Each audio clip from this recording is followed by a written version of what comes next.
Morning guys, Dave from Clenerack, here to talk to you about your 18 panel tile kit. So here's your components. Bag of inner clamps or mid clamps, end clamps, splicing kit to make your array longer, self-tapping screws.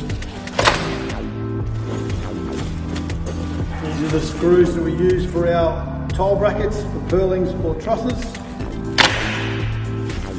You also get grounding lugs, cable clips to hold all the cables out of the way so it's all nice and neat, grounding plates to ground your solar panels, and our tile bracket, nice and sturdy, not going anywhere. Lastly, our rail. It's only got a one clamping system on the one side so you can't mess it up, and all our aluminium components are AA10 rated. So, as you can see, it's a pretty good unit. That's how we do it at Clenerrack.